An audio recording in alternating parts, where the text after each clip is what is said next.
What's happening, everybody? Welcome into a brand new episode of Crossed Up. Thursday morning, Anthony Sanfilippo, after the Phillies sweep away the Miami Marlins. I looked like an idiot. I was stressing. I said, oh boy, it's going to be a miserable week at Citizens Bank Park. I think the Phillies will survive. They did more than survive. They beat the shit out of the Marlins, especially in game two. Made quick work of them. And you were down there last night. We were both down there on Tuesday night. You take some beers to the face last night, or what? You can. So Pagan was, like, hey, if we need some video from the clubhouse, and I'm like, all right, I'll do the whole video thing. I'll risk it. I'll get in, get in the mix, and I'll get in the line of fire. And I got utterly destroyed with beers. Ranger Suarez sprayed one in my face. I don't think it was intentional. He was trying to get a guy who was like next to me, and it just kind of sprayed and got me. Diego, who I wrote that story about, he's for the second time decided to pour beers over my head, right over the top of my head. But he got everybody, like all the right. Like he got Tim Kelly, he got Jack Fritz, he got everybody in the clubhouse last night. And I got all those videos and I sent them in, and Pagan's like, "This is really good shit," and then used one of the like 6 I sent. He used everybody else's video instead of mine. Yeah, it's just easier to steal everybody else's stuff. So yeah, instead of just uploading the ones I send, right? But I will say this, Bob. It was a little more subdued in there last night than any of the previous ones that I've been at. So this would be the 4th spraying party that I've been at, because I was at the Braves and Padres one last year, and then I was at the clincher after the Pirates game. So this is the 4th time I've been in that situation. And this one was far more subdued than the other 3. What was the number one? Was it the Padres one? Oh my God, yeah. Yeah, because that was the one I was there for that one, and that was chaos. That was pretty insane. And then I would say the one against the Pirates probably topped the one against the Braves a little bit. Like, I mean, I really do think it did. But yeah, last night's was easily the most subdued of them all. Not everybody participated. I mean, it was, a lot of the same, usual suspects, Stubbs and Schwarber and Marsh, like really mixing it up. Freaking Orion Kerkering is like right in there with them. Like he's been around for, 5 years. Those are probably some of the first beers he's had in his life. Right? Ranger Suarez, Wheeler was having fun a little bit last night. He was running around chasing people. Christopher Sanchez was really kind of like having a good time. Yeah. And then you had Soto and I think it was Soto and Bohm were trading tequila shots for a little while. So like there was partying. I don't want to make it sound like nobody was partying. Any prominent player that just was like visibly out? Just kind of like, nah, not tonight. Yeah, I mean, Harper did it a little bit at the beginning, but then like stepped aside. Castellanos was not there at all. Didn't even see him in the clubhouse at all. Turner. I mean, I know he went and partied with them at Xfinity afterwards, but he was not in the initial mix. So I kind of felt like it was guys didn't want to maybe tie one on last night, and so they just kind of like after the initial celebration, even guys like Stott and Realmuto, I mean, they were there and they participated a little bit in the beginning, but then they kind of stepped to the side. They were caught up in interviews a lot too. So the post-game stuff you saw on television, like, okay, wow, they're doing the thing again, but it didn't seem to have the legs that the Pirates one had. It certainly didn't. It was over quick. Like at one point, like I shot like, I don't know, 5 or 6 videos. And then I like looked up to see, okay, where am I going next? And I was like, oh man, like the room kind of cleared out. Yeah. Like it was, I mean, they were still partying, they were still doing their thing, but it was not shoulder to shoulder kind of, that whole center aisle or center part of the room was pretty empty at that point. It reminded me of like 1:50 in the morning on a Saturday at a nightclub on the dance floor is what it kind of reminded me of, right? Well, I mean, listen, I'm a big proponent of celebrate these wins. I'm not a guy that's like act like you've been there before. Baseball's hard. It's hard to get to these spots. It's certainly hard to win in them. And so when you do, I think it's worth the celebration. That being said, I kind of like to hear from you that you felt that it was a little bit more subdued last night, because this is the season now. Like, Yeah. And I don't want to write off what they just accomplished. We're going to dive into these games and talk about what they mean and what you can kind of sort through and say, what does it mean moving forward and all of that. But, I know, we all know, we've been talking about this theoretical Braves-Phillies rematch in the NLDS for months now. And we have that matchup. And this is really all I wanted. This is what I wanted, because I think for so many reasons. One, you want to see, can they do it again? What are these guys made of? Can, for the second straight season, they finish 14 games behind a team and then knock them out in the playoffs? There's so many storylines and there's so many compelling angles to this thing. And it's this, my brain says, historic offense, 104-win team, owes the Phillies one, has home field advantage. And then there's this gut feeling part of me that's like, the Phillies might beat these guys. And I'm not going to, I'm going to be honest. I'm not going to do this. I'm not going to do this thing because, I'm a prisoner of the moment. I saw the Phillies beat the Marlins twice. I'm not going to say the Phillies are beating the Braves now. I'm not going to change my prediction. But there is a strong part of me that's like, man, I know how the intangibles of sports work. And it feels like they have the upper hand in that department. And the difference for me, Anthony, is your guy, Aaron Nola, last night, 7 innings. What he throw 88 pitches, faced 2 batters over the minimum, had 2 runners in scoring position the entire competitive portion of the game. He was awesome. And it's the 3rd straight start that he's been awesome. I think he has a 1.37 ERA with like a 0.72 whip over his last 3 starts. They get that version of Aaron Nola in the NLDS. It's not just about like vibes and intangibles and these guys are tough and resilient. It's that, like, dude, maybe they have the starting pitching to actually take this team down. Did you happen to catch Skip Schumacher's press conference last night? No, but I did read this morning that, he basically said that those 2 guys together were the series. He called Nola. He said Nola and Wheeler are the best tandem in Major League Baseball. That's a lot. I mean, that's strong. That's strong. Yeah. I mean, I think that those 2 guys on the Twins after this week might have something to say about I was going to say, I kind of agree. But, and then he also said the other great line was, he said, Nolan Wheeler are going to haunt my dreams. Because he was part of the Cardinals staff last year. And those guys pitched incredible against the Cardinals. And then now he's the manager of the Marlins, and they went out and did basically the same thing against the Marlins. So that was the reason he said that, is because 2 years in a row he's in the playoffs, and those guys dominate his teams 2 years in a row. But yeah, I mean, look, there was something, and Bob, I don't know if you remember this. So we didn't do a story on it. We didn't even really talk about it on the show, but Anthony Jr. sent me an image from Baseball Savant Statcast, and I sent it over to you, talking about Aaron Nola's release point and how it had changed this year over the course of the year as compared to previous seasons. And it wasn't a huge difference, but it was. I mean, you're talking about a release point being 2 to 3 inches off, right? Doesn't sound like a lot.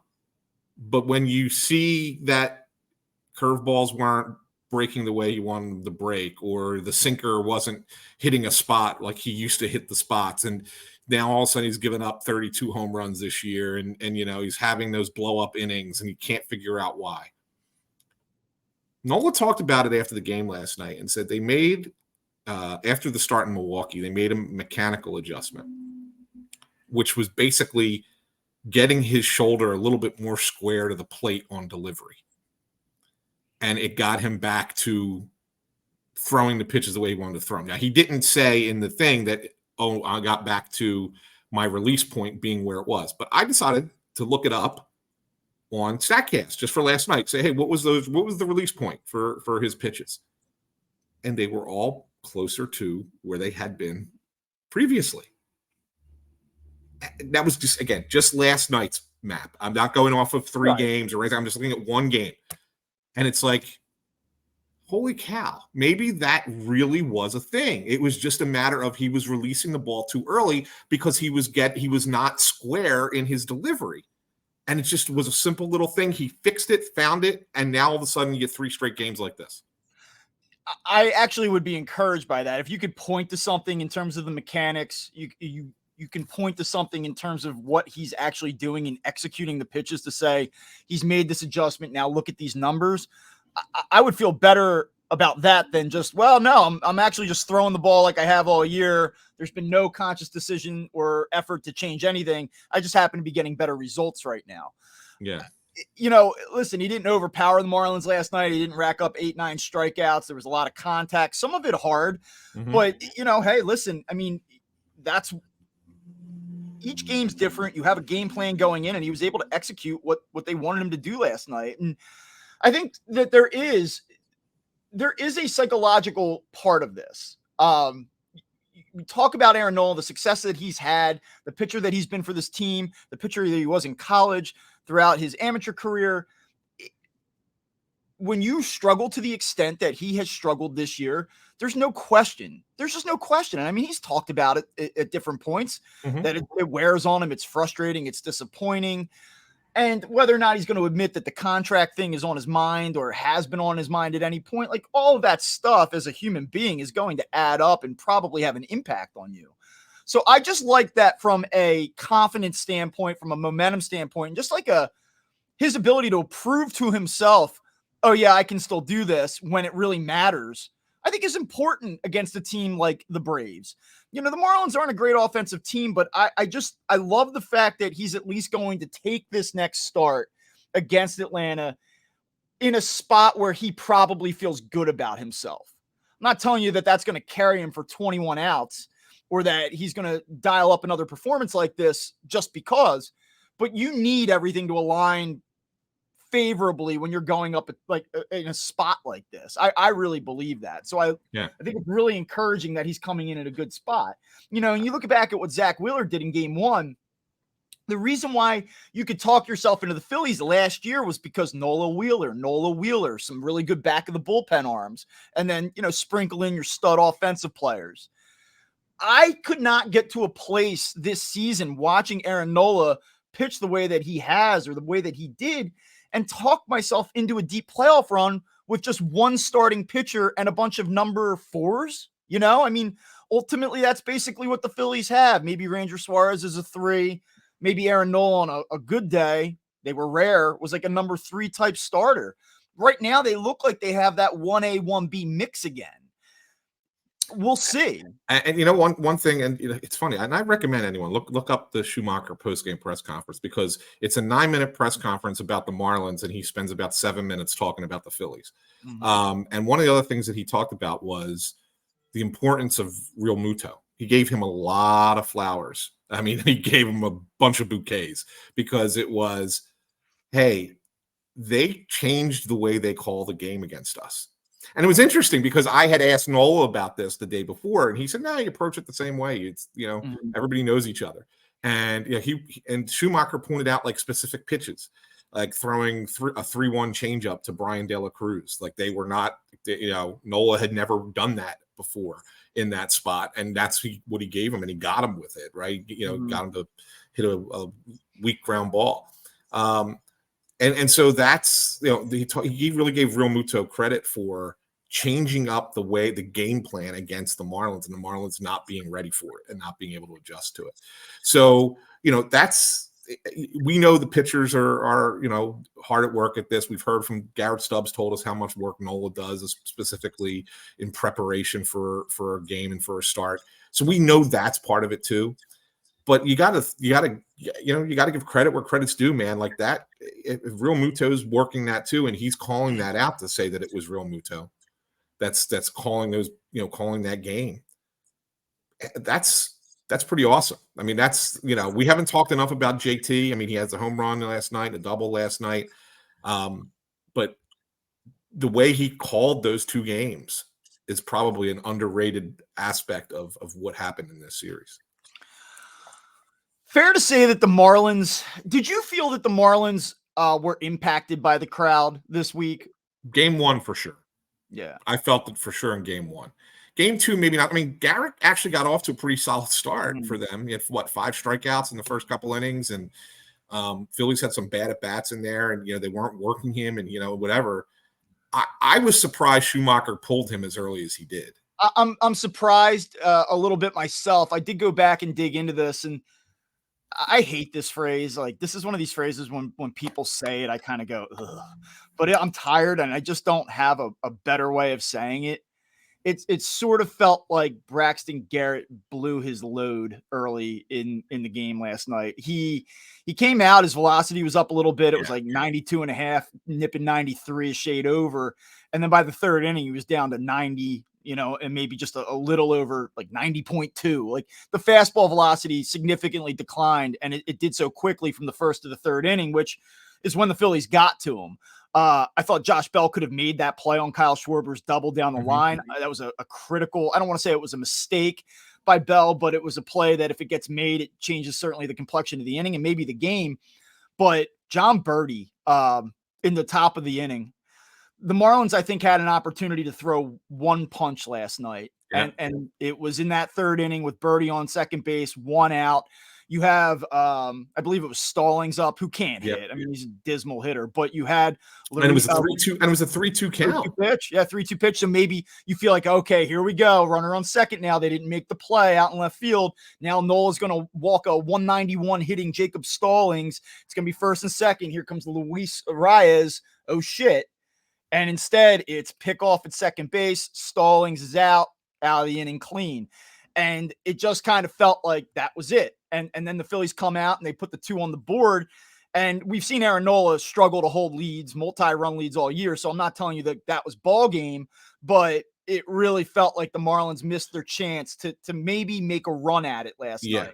And Nola even said afterwards that he felt like that was a momentum changing situation.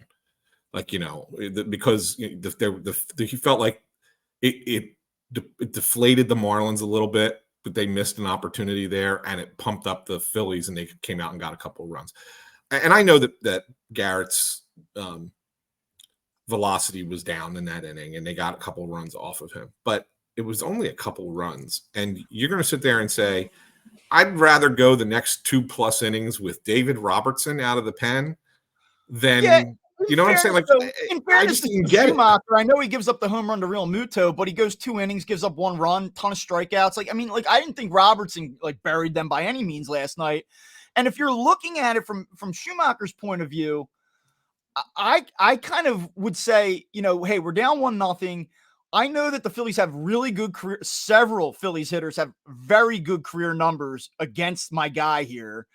I see the velocities down. I don't love the way that third inning looked. Like, I have to kind of be a little bit more all in, show a little bit more urgency in the moment, try to match up my way through it. I get it. I understand what you're saying. I'm not even necessarily disagreeing with it, but I don't think that Skip Schumacher pulling Braxton Garrett last night was the difference. I mean, no, it's not, right? No, it's not the difference, but I wonder if you just let him go back out to start the inning and have somebody ready to go if all of a sudden, first sign of trouble in the inning. Yeah. But the guy did strike out 5 guys in the first 3 innings. I mean, there was some swing and miss there. I don't know. I just thought that I thought that it was a little overmanaged in my mind. But yes, it was not the difference by any means.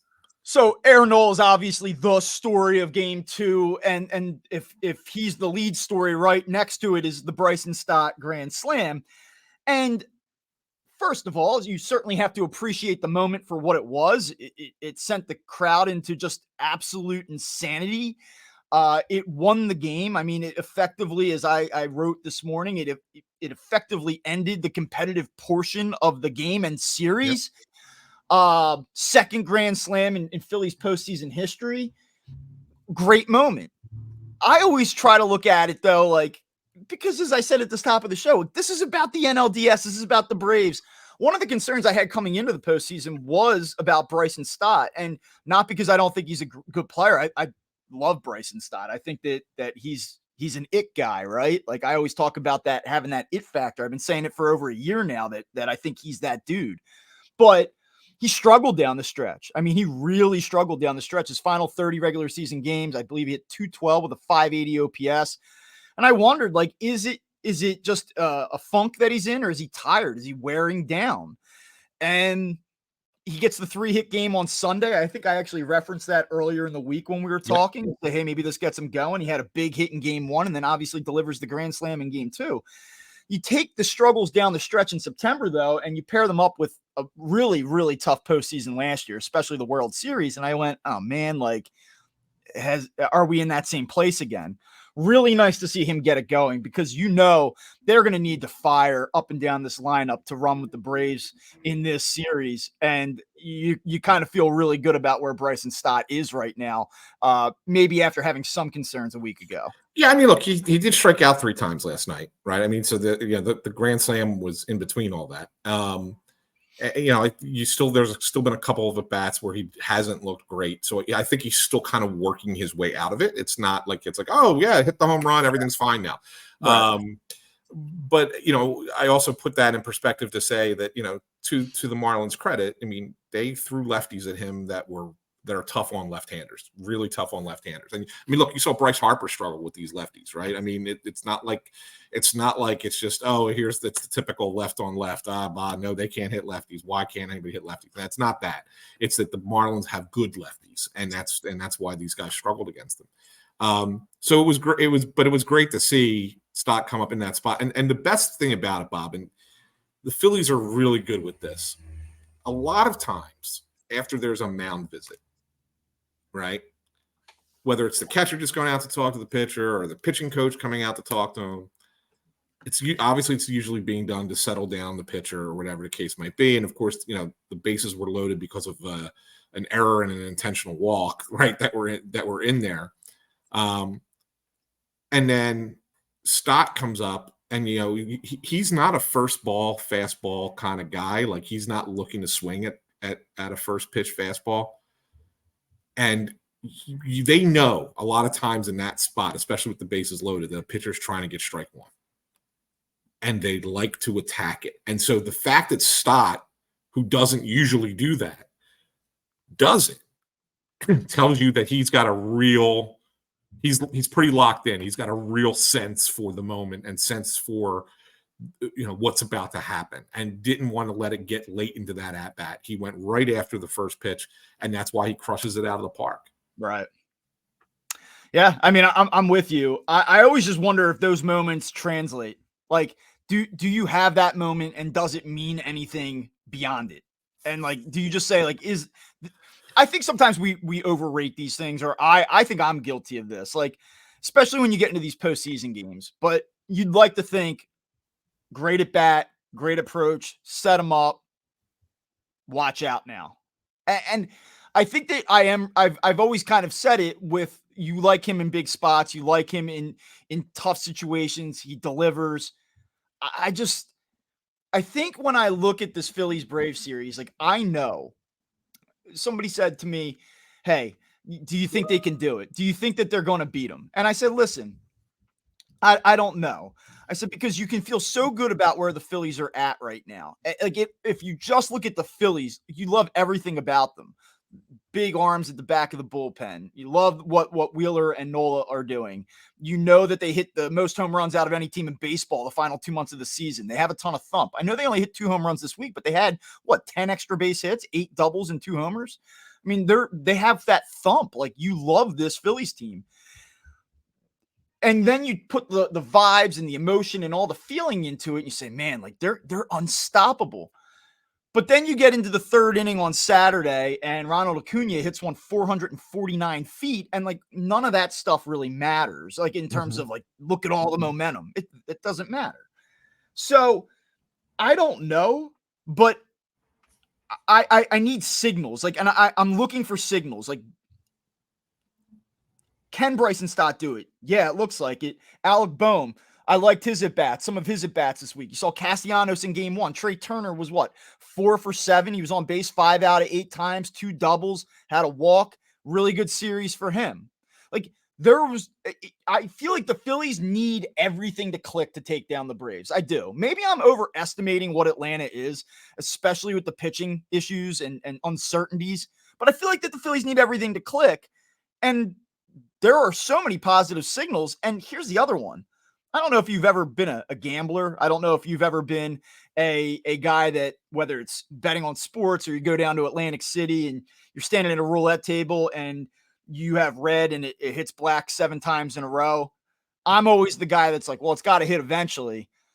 The longer you stay in this thing and Kyle Schwarber hasn't homered, the longer you stay in this thing and Bryce Harper hasn't gone absolutely off, you know that's coming, right? Mm-hmm. And so I have that in the back of my mind too, because like Schwarber had the big hit last night, and I know he singled to start game 1. But Bryce Harper, he's on base a couple times, but Bryce Harper didn't have any moments in this series. Like, you know that's coming, right? And I felt that Bryce showed a little bit of frustration in this series early in game 2, when he comes up with runners on base and he struck out, but every swing he was trying to put the ball into the parking lot. I mean, and rather than just you got a runner in scoring position, rather than just take a nice easy swing, get a base hit, score a run, he was overdoing it a little bit. So I sensed a little bit of that Bryce frustration that sometimes comes out, and I think that he's going to look to unleash a little bit of that on Atlanta.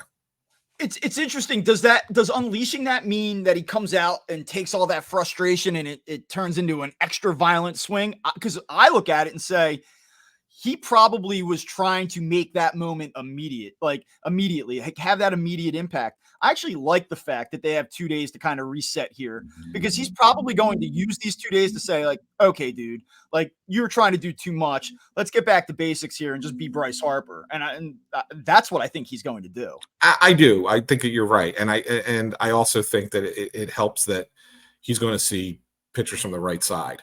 Mm-hmm. I mean, they don't have, you're going to get freed. But again, like we've talked about before, I'm not convinced he's going to give you a long outing in the game that he pitches, because he hasn't pitched in 2.5 weeks, I guess, at this point.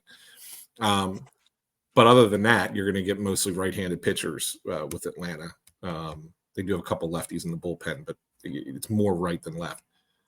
So I think Harper's going to have a better chance to see the ball as well, better, and really kind of get his swing on pitches. I think he's going to have a Bryce Harper type series against the Braves that he had like he had last year. What do you make of the fact, and this is the last thing I want to talk about, unless you have anything else you want to get into about the Marlins series specifically, but what do you make of the fact that they kind of were able to get through this without Ranger Suarez, without Christopher Sanchez, without Sir Anthony Dominguez? Is that an added plus, especially with the bullpen? Like, or do you kind of almost look at it and say, like, now I have no idea what to expect from a Dominguez if he comes into a game after being on ice for a week plus? Like, what do you make of the lack of usage of the bullpen almost? Well, I mean, I think it's partly because of how well Wheeler and Nola pitched, right? I mean, what are you going to? A great problem to have. Like, I mean, you want that. Like, you want to have that problem, but like, do you say, like, okay, like, more of a reset for Sir Anthony Dominguez is a positive? Like, how do you? I mean, here's the thing that I will say though, Bob. Twice before the Grand Slam, I know. They had the bullpen up. Okay. The one time it was Jose Alvarado. Mm-hmm. The other time was Jeff Hoffman. I know. And those were earlier in the Alvarado one was in the 5th inning. The Hoffman one was in the 6th inning. They had Alvarado up when Nola was at 60 pitches, I believe. Yeah. Both, and like they were like, I saw Alvarado out there and I just thought he was stretching, right? Mm-hmm. And then all of a sudden he's throwing, and I'm like, why? Yeah. What's Nola done to me? And it was before I think it goes back to what we talked about. You better have a quick hook. You better not let this thing get out. I think the Phillies were very aware, like, hey, we know how quickly this can get away from him. We're gonna nip it in the bud immediately. Yeah, well, then he gets the double play, and they sat him back down. But so the thing that's interesting about that to me is that these are the same 2 guys you went to in game 1, and now you're going to them again, or thinking about going to them again in game 2. I think it speaks a little bit to the lack of trust in certain guys in that bullpen. Now, it could also be, and I Do you don't think want that Gregory Soto is part of that group of players? Well, I mean, let me put it this way, and this was the one thing. Look at the relievers that were used in this series: Alvarado, Hoffman, Kimbrel, and then even though you're up 7-0, Kerkering and Soto. Like you could have used whoever in a 7-0 game, and they used Kerkering and Soto. And the thing that I wanted to point out about all those guys is they all throw 97 to 100. So maybe it was the Marlins struggle with a little bit with high velocity. Maybe. I think you're going to have to use other guys against Atlanta that are different than those guys. So I'm not going to sit here and tell you that they're the only people that they're going to trust at this point. But there was a little bit of that thought creeping into my head, like you have a 3-run lead here. And okay, if you want to pull Nola, fine. But why are you going back to Alvarado here? Like, do you have to? Like, you have other guys out there that you could use in this spot. Why are we going to him now? Do you think that they just still view him as, hey, this is our best guy. We have 2 days off after this if we win tonight. Let's do it. So let me pull out the scorebook because I made a note of when this was. And because it was interesting to me because it was not at a spot that I thought that you would want to have Alvarado necessarily warming up. So it was bottom of the order. So you got Sanchez is at the plate. He hits into the double play. It gets out of it, right? This is in the 5th inning. So Nola had just given up the single to Berger and walked De La Cruz. Okay. And it was a terrible pitch, to be honest with you, on the ball forward to De La Cruz. It was a curveball in the dirt. Like it was not even close. So like maybe that's why you're sitting there saying, okay, this inning could get away from him. Let's have somebody to go. But if you're not bringing him in for Sanchez, why are you going to Alvarado for John Birdie or Jacob Stallings? Like to me, that doesn't equate. Like you want to save Alvarado for the better part of their lineup. I mean, they got some good hitters, Arias and Soler and Bell. I mean, they're pretty good hitters at the top. So why are you going with Alvarado in a spot where you're at the bottom of the lineup? Like I would think that you would maybe if you want to go Hoffman, I understand why, because it's 2 righties there. Okay, fine. But like it just didn't make sense to me to have Alvarado warming up in that spot. So I didn't understand that part of it. The philosophy of having somebody ready, okay, fine. I just didn't think it was Alvarado in the 5th inning that made any sense. Yeah. Well, one thing's for sure, they are going to need more than what they used in this series against the Marlins. So whether or not, they go Kerkering over Dominguez, I like the fact that they use Kerkering because 1, he still has only made 4 major league appearances. Correct. 2, I like the fact that they got him into a postseason game. If they plan to use him, if they really do plan to make him a thing against the Braves, then let's get him a taste of the postseason in a no pressure situation. And now let's roll. So, okay. If I said to you on a scale of 0 to 100, I guess give me a percentage. What percentage do you view the Phillies having a chance to win? Like if I say to you, give me like just 0 to 100, 50%, 100%, 10%. I'm at 50, man. Like I think this is a toss-up series, and I'll tell you, I keep referencing this one freaking press conference, but let's go back and watch it, guys. Go on YouTube and search the Skip Schumacher press conference. Jason Stark asks him at the very end, last question of the press conference, and Jason Stark asks him to kind of handicap, for lack of a better term, Phillies Braves. And the reason he asked him, he says, "Look, you've played these teams 26 times this year combined. Yeah, what are we gonna see?" And Schumacher, without making a prediction, sounded like he was picking the Phillies. I mean, it was the craziest thing. Like he talked about how both lineups are really good, but then he said he thinks it's going to come down to starting pitching and bullpen. That's when he called Wheeler and Nola the best 1-2 tandem in the league, and that's when he talked about how good the Phillies bullpen is in comparison. And like he didn't really give props to the Braves pitching staff all that much. And so when you sit there and you talk glowingly about the Phillies pitchers and then say the difference in this series is going to be pitching and starting and pitching in bullpen, Well, sure as hell sounds like there's a manager in the sport who thinks the Phillies can beat the Braves, and so it bumped my belief a little bit. I'm still not going to. I'm not at the point where I can sit there and go, "Oh yeah, they're definitely going to beat Atlanta." But at the same time, I think that it's even more possible. And look, I've said on this show for months, the Phillies, in my mind, are the only team that can beat the Braves in the playoffs. Okay. Don't think I picked the Braves, as we all know. Last week, I picked them to win the World Series. So I don't think that the Phillies are the team that beats them. But if anybody can, it's this round. And I'm more confident now than I maybe even was prior to this Marlins series. Yeah, I would agree with that. I asked you for the percentage because the Braves are currently minus 165 to win the NLDS at DraftKings, which equates to a 62.3% implied probability. Mm-hmm. So odds makers are basically giving the Braves a 62% chance to win this thing.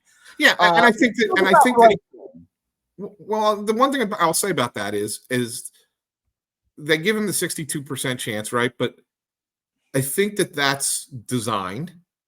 Well, I know that that's designed to get money on both sides, right? I mean, to get money going both ways. So you probably have to say, okay, if that's what they're doing to try and get money on both sides, it's probably closer to the Philly side. That's the reality. I would imagine that the Braves are probably inflated a little bit at sports books, including in game one, in which they're a minus 205 favorite. And I think that that's interesting, is that they're basically a 2-1 favorite in game one, but yet the series odds are only 165.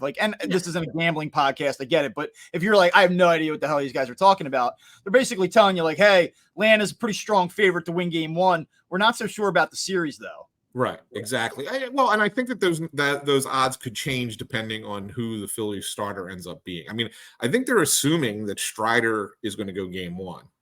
Mm-hmm. I'm not convinced that that's the case. And the reason I say that is because you now know Zach Wheeler's lined up for games 2 and 5 in this series, right?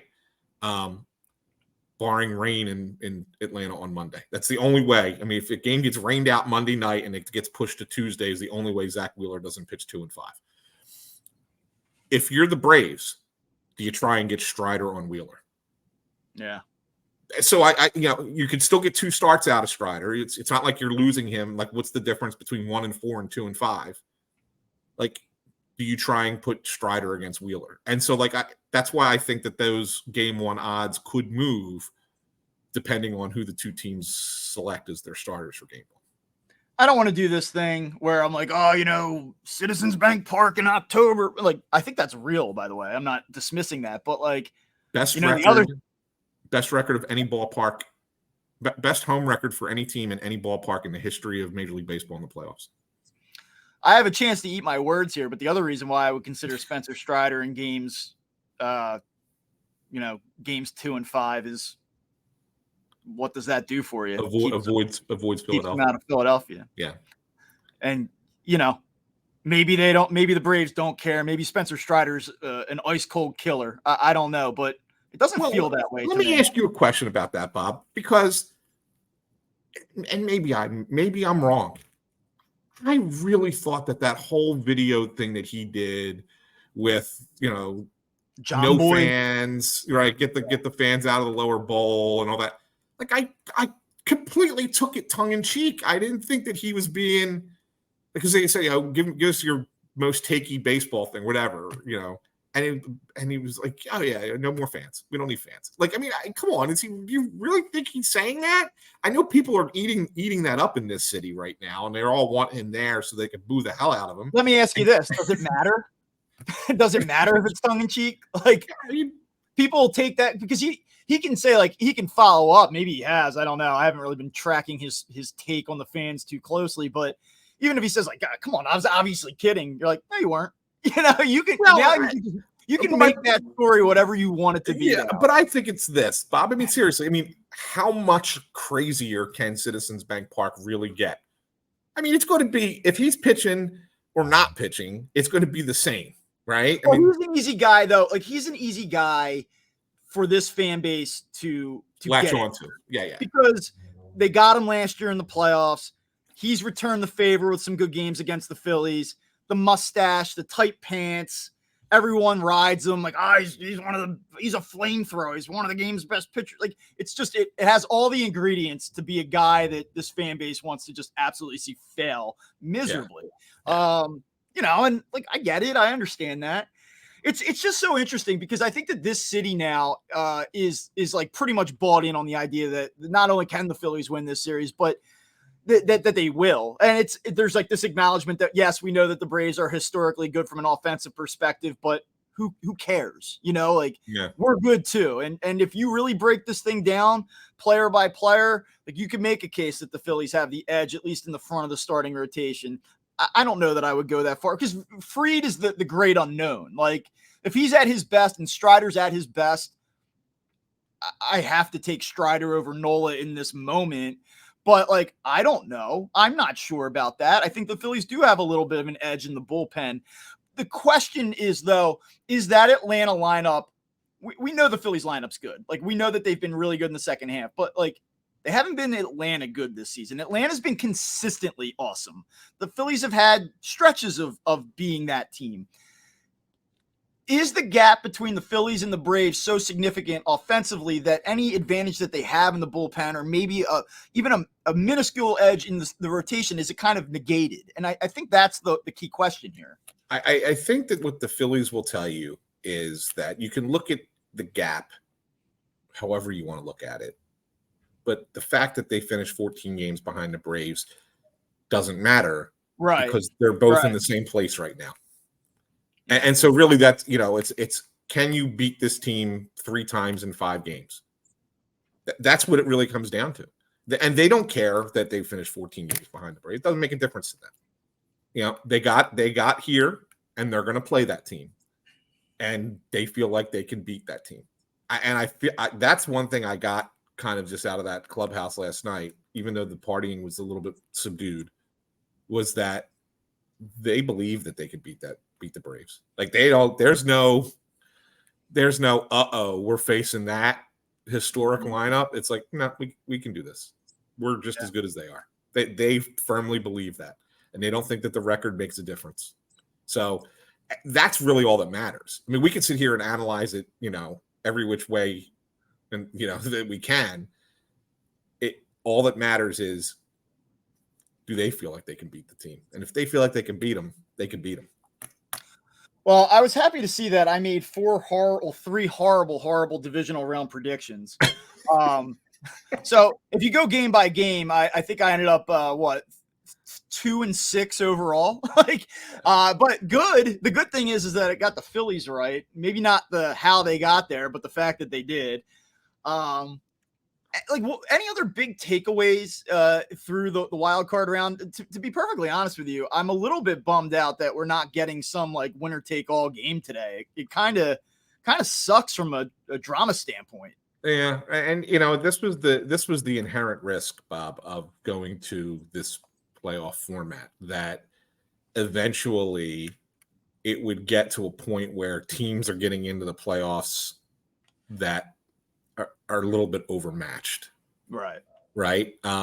Because usually your top, and the way it turns out, that the 2 that were most lopsided were the Phillies Marlins, which we thought would be a little bit more lopsided, but the Rangers and the Rays, which no one expected to be that lopsided, that in that direction. The Rays won 99 games and scored grand total of 2 runs in the playoffs. So, I'm disappointed there's no game today. Game 3 for us to enjoy, but the thing of it is, when we recorded those predictions. Okay, I'm gonna give you a little bit of a reprieve. When we recorded those predictions, we didn't know about the Brandon Woodruff shoulder injury in Milwaukee. I think because we texted about it as soon as the story broke, and we both said the Brewers are in trouble now. And that was before game 1 even happened. So if we had that foresight, we may have picked the Diamondbacks in that series. So give you a little bit of a pass for picking the Brewers. Thank you. I'm on the same boat with you because I picked the Brewers too, Right. but I wouldn't have if I had known about that injury. Yeah, I was totally wrong on the Toronto thing. I mean, I just That's the one that I was going to give you a hard time about. Yeah, I mean, you were right. I was wrong. I am stupid. You are smart. I was surprised one that Gosman wasn't better. And then listen, sometimes I think I talked about this earlier. Like if you hang around long enough, eventually a trend will reverse. And I sort of thought, well, Toronto has some talent in that offense. Eventually, it's going to show up. And now that they're in the playoffs, maybe it shows up. And it didn't. It just was more of the same, which is like, hey, I'm looking at all these individual names in this lineup, and I expect it to be better. And they just were absolutely dominated by both Twins starting pitchers and actually the bullpens as well, or the bullpen as well. So, I mean, they just had nothing. And the Rays, it was the same thing. Like, how could you be so punchless? Yeah. Well, so this kind of ties into what I wanted to get to with one last thing. And so I'll throw it out there now. I think that there are two things that bother me in baseball, maybe a little bit more than any other come playoff time. One is the Tampa Bay Rays. And I say that because I think that they're bad for the sport. The way they operate, they try and be really cheap. They blow through pitchers like they're robots. They don't care how injured their pitchers get. They just find another guy that does the same thing and until he gets hurt, and then find another guy and then find another guy. I mean, it says something when the biggest contract you've ever given to a player is $40 million to Zach Eflin. Okay, that tells you a little bit about that organization. But it's the same thing year in and year out, minus the 2020 season because that one shouldn't count when they went to the World Series. But they are good in the regular season, and then they are terrible in the playoffs. It just does not translate. So I think they're bad for baseball, and they set a record, Bob. They try to make it out. They're like, oh, they got all these fans down there, build this new stadium in St. Petersburg, whatever. First, they had the lowest attendance for 2 playoff games since 1919. Just get them the hell out of there. I cannot believe that that the league is committing itself to that market for baseball going forward. It's an embarrassment to the sport. So that's number one. I agree with you. I just let me just chime in on that real quick. I find the Rays they used to be the team that I would say like, oh, it's cool. They're mixing things up. Look at the Rays. Now they're a waste of time. Like it's a shame that they occupy a spot. I do not think that there is a team that I find less compelling on an annual basis than the Tampa Bay Rays. And I used to be like, oh, look, they're taking down the big bad Red Sox and the Yankees, and look what they do with so little financial resourcing. It's embarrassing, and I don't think it's good for the sport at all. Not to mention what I think that there's a developmental issue in how they utilize their pitchers as well. But that's a separate story for a different day. Get the Rays out of here. Yeah, I agree. I just don't like what they do for the sport of baseball. And my number 2 that drives me crazy every October is managers who overmanage. And I'm going to call on John Schneider for what he did yesterday. Jose Berrios is pitching really well. That's he only was 3 1/3 innings, whatever. Hadn't given up a run. And he pulls them from the game in a scoreless game to go to the bullpen, to which the Twins immediately score off of, and ends up, Blue Jays don't hit, but it ends up being the difference in the game. And I said to myself, what the hell is he thinking? Like, that's like Grady Little Pedro kind of mistake level. Like, what? The guy hasn't given up anything, and it's only the 4th inning. Why are you pulling him? He's a starter. It's not like he's an opener and you got the most out of him. Okay, great. Thanks for the 3 innings. He's one of your guys. I mean, and you have to, not only do you have to win that game, but then you have to win a game 3. So why the hell are you going to burn your bullpen for 6 innings? hoping to win, and then have to do it again the next day. It made zero sense to me. And I'm sitting there saying to myself, that's a fireable offense. And I think managers do this all the time in the playoffs. They overthink. Dave Roberts is a classic over manager in the playoffs. And there's a reason the Dodgers don't win other than 2020. Again, asterisk season. These guys, it happens constantly. And I take it back to 2016 when Joe Madden, with the way he was using Aroldis Chapman, almost lost the World Series for the Cubs. Let Cleveland come back. Like that, I don't know why managers suddenly forget how to manage baseball in the playoffs. That drives me crazy too. Amen. Amen. Amen. Amen. Are you an amen guy or an amen guy? You're a good Catholic, it depends on if you're actually in church. Then it's the ah. Is it? Okay, because it's, you know why? And this is because it's musical, it's lyrical, right? Because usually you're chanting it, right? So you man, right? It's easier. Like the A is too flat and nasal, right? So if you're singing or chanting, you don't want a nasal sound. You want something that's more, right? So you're in church, it has to be amen. I'd like to get Craig to put in like an edit on this, like one of those NBC things from back in the 90s. The more you know, flying over the screen right now. But yes, in general conversation, just outside of church, it's amen. Amen, brother. All right, now we know. Do you have anything else? I know that was one last thing. I'm actually good here. Anything else? I've debated this, Bob. I've debated this for not 24 hours, but since yesterday. You're going to do it. I may change my pick. You have no spine. I may change my pick. Prisoner of the moment you are. I'm not. And that's the thing. Like, I'm getting this. I'm just getting the sense. I'm just following along with what's going on. And I'm thinking, look, I'll do it. Phillies win this series in 5 games. Wow. Down in Atlanta. In Atlanta. In 5. How in about Atlanta. that? Yeah. Wouldn't that be something after all this home field advantage? It's actually the Phillies that go out without the comfort and security of Citizens Bank Park and drop the hammer on the big bad Braves in a game 5. How about that? Yeah. You know what's interesting is saying, like, there's so much confidence from this city and this fan base that the Phillies can do it. You talk to people down in Atlanta and Braves fans, like, they're gonna fucking smoke the Phillies. Like, there is no, like, there's like almost like a level of disrespect. Like, it ain't gonna happen. Which it sets up like a nice little, I can't wait to take in the back and forth between the fan bases online over the next few days. Yeah. I'll tell you what I wrote this morning. So I said, I don't know about you, but I've had a hard time sizing up a Phillies Braves NLDS rematch and finding a way to back the Phillies without resorting to things like vibes.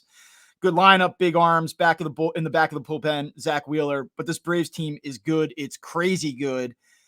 But with the way the Phillies are playing right now, with this version of Aaron Nola, maybe I'm a prisoner of the moment, but I feel that skepticism that I have felt in my gut all season long slowly turning into belief.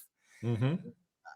I'm still picking the Braves, and I'm a coward for doing this because now I get to play it both ways. I can say, well, I thought maybe they could do it, but I wasn't totally sure.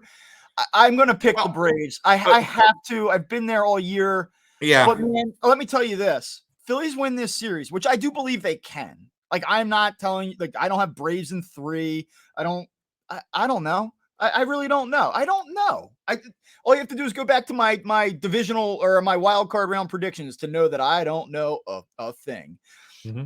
But I just can't move off of 5 months of thinking something and then going against it because I saw the Phillies beat up the Marlins while the Braves sat idle. I just can't do it. So I'll tell you why I can.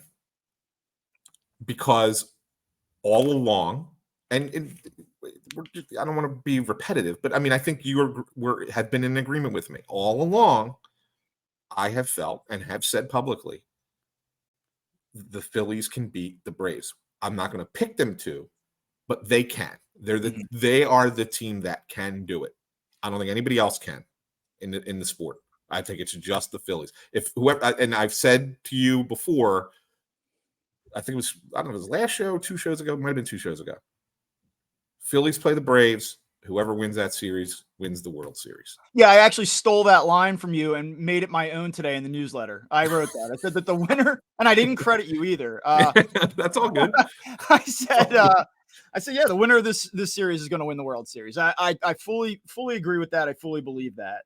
Yeah, and I think that kind of speaks to my belief in the Phillies in general terms. Right, and so because of that, because I've felt that strongly about how good the Phillies are, just because I originally picked the Braves and thought, okay, they're the best team, but when now I see how things are lining up and I see where the Braves are situationally pitching wise, and yes, Nola being, showing some signs gives you a little bit more confidence.